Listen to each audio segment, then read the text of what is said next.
എല്ലാവർക്കും നമസ്കാരം. ഇന്നൊരു ദുഃഖ ദിനമാണ്, അല്ലെങ്കിൽ ദുഃഖ ദിനത്തിൻ്റെ ആചരണമാണ്. കാരണം ഇന്ന് 80 വർഷമായി ലോകത്ത് ആദ്യമായിട്ട് അണുബോംബ് വർഷിച്ചിട്ട്. 80 വർഷം ദുരിതം നേരിടേണ്ടി വന്നത് ജപ്പാനിലെ ആളുകൾക്കുമാണ്.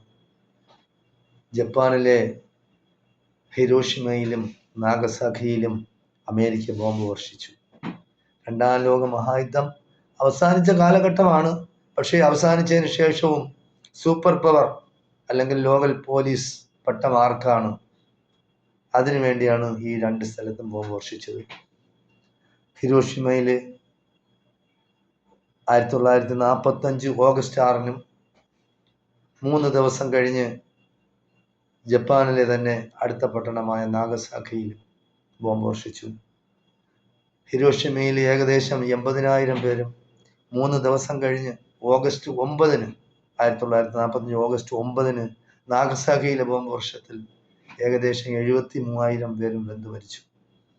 അപ്പോൾ ലോകം കണ്ട ഏറ്റവും വലിയ നിഷ്ഠൂരമായ മരണമാണ്, നാശനഷ്ടങ്ങളാണ് ഈ രണ്ടാം ലോക മഹായുദ്ധം അവസാനിക്കുന്നതിൻ്റെ കാരണം കൂടെ അത് തന്നെയാണ്. പക്ഷെ എന്നിരുന്നാലും അതിനു മുമ്പ് തന്നെ രണ്ടാം ലോക മഹായുദ്ധം അവസാനിച്ചതുപോലെയായിരുന്നു. കാരണം ജർമ്മനിയിലെ ഹിറ്റ്ലർ ആത്മഹത്യ ചെയ്തു.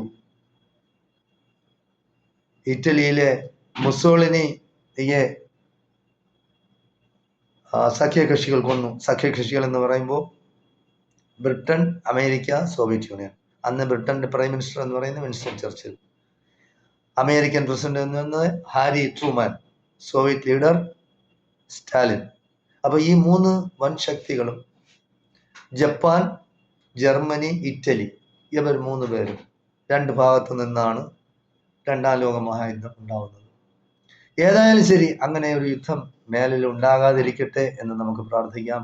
ജനങ്ങൾക്ക് ദോഷമുണ്ടാക്കുന്ന, ജനങ്ങൾക്ക് നാശനഷ്ടങ്ങൾ ഉണ്ടാക്കുന്ന, രോഗങ്ങൾ പരത്തുന്ന, ജനങ്ങളെ കൊല്ലുന്ന ബോംബ് വർഷവും യുദ്ധവും ഈ ലോകത്തുണ്ടാകാതിരിക്കട്ടെ എന്ന് നമുക്ക് ആഗ്രഹിക്കാം. അതിനുവേണ്ടി പ്രാർത്ഥിക്കാം.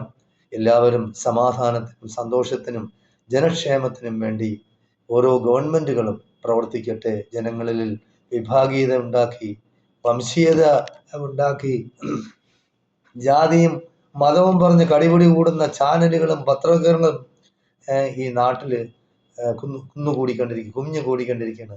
വിദ്വേഷവും അക്രമവും വെറുപ്പും ഇതെല്ലാം പരത്തുന്ന ജനങ്ങളോടും അതുപോലെ മാധ്യമങ്ങളോടും എനിക്ക് പറയാനുള്ളത്, ഞാനും എല്ലാം ഒരു ദിവസം മരിക്കും. ഏത് രീതിയിൽ മരിക്കുമെന്ന് നമുക്കാർക്കും പറയാൻ കഴിയില്ല മുൻകൂട്ടി. അതുകൊണ്ട് ജനങ്ങളുടെ ഇടയിൽ സന്തോഷവും സംതൃപ്തിയും ആത്മാർത്ഥതയും പരസ്പര സ്നേഹവും വിശ്വാസവും മതസൗഹാർദ്ദവും ഒക്കെ ഊട്ടിയുറപ്പിക്കാൻ വേണ്ടി പ്രയത്നിക്കണം എന്ന് ഞാൻ നിങ്ങളോട് അഭ്യർത്ഥിക്കുകയാണ്, അപേക്ഷിക്കുകയാണ്. എല്ലാവർക്കും നന്ദി, നമസ്കാരം.